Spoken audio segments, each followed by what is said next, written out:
दोस्तों, आपने बागेश्वर धाम के बारे में तो बहुत कुछ सुना होगा। आजकल बागेश्वर धाम बहुत ही चर्चा का विषय बना हुआ है। उसका कारण है बागेश्वर धाम के आचार्य धीरेन्द्र शास्त्री जी, जो आजकल सभी न्यूज चैनल पर छाए हुए हैं। दोस्तों, आपको धीरेन्द्र शास्त्री और बागेश्वर धाम के बारे में बताने से पहले ये बताना चाहते हैं कि ये विषय चर्चा का मुद्दा क्यों बनाया गया है। जैसा कि आप जानते हैं कि भारत कई धर्मों का देश है। हिंदू, मुस्लिम, सिख, ईसाई, यहाँ पर हर धर्म के लोग पाए जाते हैं और उनके धर्मों में कुछ अंधविश्वासी चीजें भी होती हैं, जैसे कि भूत पकड़ने वाले बाबा, तंत्र विद्या। भारत के अंदर कई धर्म के लोग या अलग अलग दावा करते हैं कि वह भूत पकड़ सकते हैं, किसी के मन की बात जान सकते हैं, भगवान से सीधा संपर्क कर सकते हैं। ऐसा ही कुछ करते हैं धीरेन्द्र शास्त्री। बागेश्वर धाम में हमेशा आपको अपनी समस्या बताने से पहले वहां अर्जी लगानी होती है। जब बाबा आपकी अर्जी सुनते हैं तो हजारों की भीड़ में से आपकी समस्या को बिना आपके मुंह से बोले एक पन्ने पर लिखकर आपको दिखाई जाती है। श्री धीरेन्द्र शास्त्री द्वारा भक्तों की सही समस्या को बताने के चलते ही यह विवाद बना हुआ है। कुछ लोग इसे अंधविश्वास कहते हैं कि धीरेन्द्र शास्त्री लोगों में अंधविश्वास फैला रहे हैं। कुछ लोग उनका समर्थन भी करते हैं कि सच में उनके ऊपर बागेश्वर बाबा की असीम कृपा है, जिसके चलते वह लोगों की समस्याओं का निवारण कर सकते हैं। आखिर यह विवाद शुरू कहां से हुआ, आइए इसकी जड़ तक जाते हैं। बागेश्वर धाम सरकार पंडित धीरेन्द्र शास्त्री की कथा के दौरान लोगों की समस्याएं सुनने और उसका समाधान करने का दावा किया जाता है।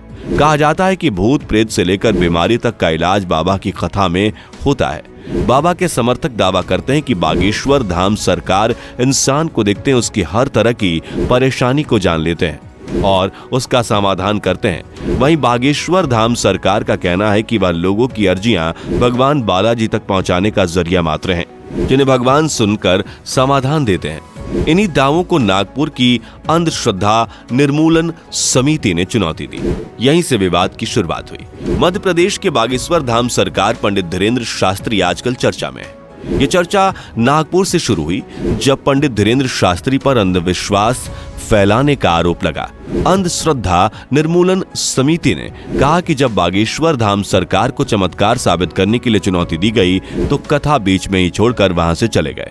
लेकिन बाद में पंडित शास्त्री जी ने इसका जवाब देते हुए मीडिया कर्मियों को अपनी राम कथा में बुलाया, जो कि रायपुर में चल रही थी, और वहां सबके सामने चमत्कार करने का दावा किया। एक नेशनल न्यूज चैनल के रिपोर्टर के चाचा का नाम लेकर मंच से बुलाया। अब इस पर बना वीडियो भी तेजी से वायरल हो रहा है। पंडित धीरेन्द्र शास्त्री के अनुयायी इसे चमत्कार मानते हैं। लेकिन दोस्तों, यह मुद्दा चर्चा का विषय क्यों बना? क्योंकि बागेश्वर धाम पर सवाल उठाने के कारण कई हिंदू धर्म के लोगों को इससे ठेस पहुंची है, और पहुंचे भी क्यों ना।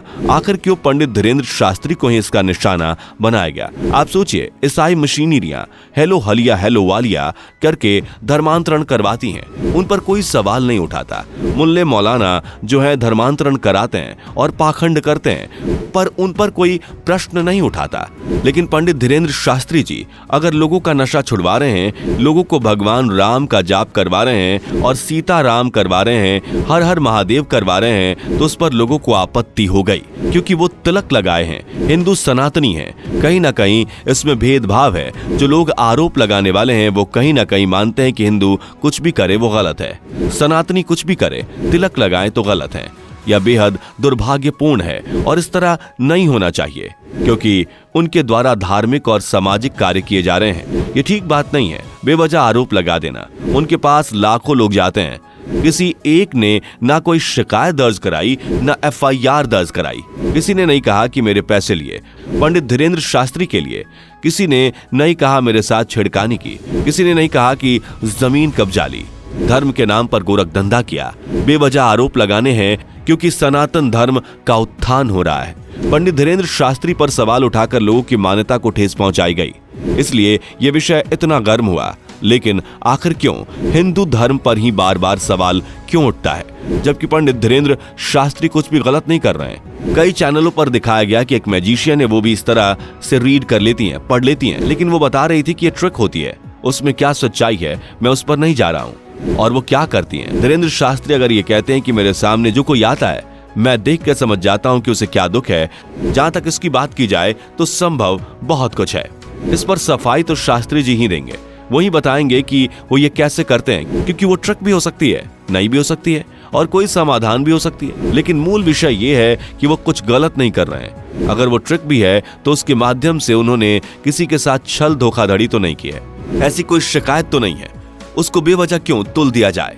दोस्तों, अब तक आपको पता चला कि यह विवाद क्यों शुरू हुआ, लेकिन अब आपको बताते हैं कि इस बात को बढ़ाने का कारण क्या है, क्योंकि विवाद के चलते कई बड़े नाम इस विवाद में चर्चा का विषय बने। उनमें से पहला नाम है पीसीसी चीफ और पूर्व मुख्यमंत्री कमलनाथ जी। जी हाँ दोस्तों, बागेश्वर धाम के पंडित धीरेन्द्र शास्त्री ने हाल ही में बयान दिया कि भारत को हिंदू राष्ट्र बना दिया जाना चाहिए। इस पर कमलनाथ ने उन्हें सलाह देने पर देर नहीं की। कमलनाथ ने कहा कि जो हमारे धार्मिक लोग हैं वो धर्म की बात करें तो अच्छा है, मैं भी चाहता हूं कि वह धर्म की बात करें। मेरी कल ही धीरेन्द्र शास्त्री से फोन पर चर्चा हुई। धीरेन्द्र शास्त्री के भारत को हिंदू राष्ट्र बनाए जाने को लेकर कमलनाथ ने कहा कि सबके अपने अपने विचार हैं, लेकिन अगर भारत को एक ही झंडे के नीचे रहना है, जो बहुत ही बड़ी आवश्यकता है कि हम भारत की संस्कृति और भारत के संविधान का पालन करें। इस मुद्दे को धार्मिक मुद्दे से राजनीतिक मुद्दा बनने में देर नहीं लगी। अलग अलग पार्टियों के अलग अलग लोगों ने धीरेन्द्र शास्त्री और बागेश्वर धाम पर सवाल उठाए, लेकिन जितना भी विरोध हुआ, ज्यादातर लोगों ने बागेश्वर धाम का समर्थन ही किया, क्योंकि पंडित धीरेन्द्र शास्त्री द्वारा कभी भी गलत बात नहीं बताई गई और किसी गलत चीज को समर्थन नहीं किया गया। और तो और पंडित धीरेन्द्र शास्त्री बागेश्वर धाम के द्वारा अच्छे काम भी करते हैं, जैसे दान पुण्य करना। जहां कई लोगों ने बागेश्वर धाम पर सवाल उठाए, वहीं भाजपा के महासचिव ने इसका समर्थन किया। भाजपा हमेशा से ही हिंदू धर्म को मान्यता देने वाली पार्टी रही है और उसी के महासचिव कैलाश विजयवर्गीय ने धीरेन्द्र शास्त्री का समर्थन करते हुए कहा कि मैं एक इंटरव्यू देख रहा था जिसमें धीरेन्द्र शास्त्री जी कह रहे थे कि चमत्कार उनका नहीं है बल्कि उनके इष्ट देव का है। मुझे हनुमान जी और सन्यासियों पर पूरा भरोसा है, मैं कुछ नहीं बल्कि छोटा सा साधक हूँ। बाबा के बयान पर विजयवर्गीय ने कहा कि धीरेन्द्र शास्त्री पर आरोप लगाना गलत है, सनातन धर्म में उनके जैसे कई लोग हैं। भाजपा महासचिव ने आगे कहा, लोग दरगाह पर सवाल क्यों नहीं उठाते, वहां तो लोगों को पीटा जाता है, लोग जमीन पर लौटते हैं, लेकिन उन पर कोई सवाल नहीं उठता है। दोस्तों, यही सारे विषय जिन्होंने बागेश्वर धाम को आजकल चर्चा का विषय बना रखा है। लेकिन सबसे बड़ी बात यह है कि कोर्ट ने बागेश्वर सरकार और पंडित धीरेन्द्र शास्त्री को पूरी तरह से अंधविश्वास से मुक्त करार दिया है। पंडित धीरेन्द्र शास्त्री पर किसी भी तरह का अंधविश्वास फैलाने का कोई भी आरोप साबित नहीं हो पाया, जिसके चलते उनको कोर्ट से क्लीन चिट मिल गई है और इसी के साथ उनके समर्थकों के मन में खुशी की लहर दौड़ गई है। कई समर्थकों ने तो गाड़ियां और मोटरसाइकिल पर बागेश्वर सरकार हम तुम्हारे साथ है के नारे भी लगाए। तो दोस्तों, इस पूरे विषय पर आपकी क्या राय थी? आप बागेश्वर धाम पंडित धीरेन्द्र शास्त्री के समर्थक हैं या उनकी अलौकिक शक्तियों का विरोध करते हैं? हमें अपनी राय कमेंट सेक्शन में बताना ना भूलें। और अगर आपको यह वीडियो पसंद आई हो तो वीडियो को लाइक करें और शेयर जरूर करें। साथ ही ऐसी ही रोचक जानकारी के लिए हमारे चैनल को सब्सक्राइब करना ना भूलें। धन्यवाद।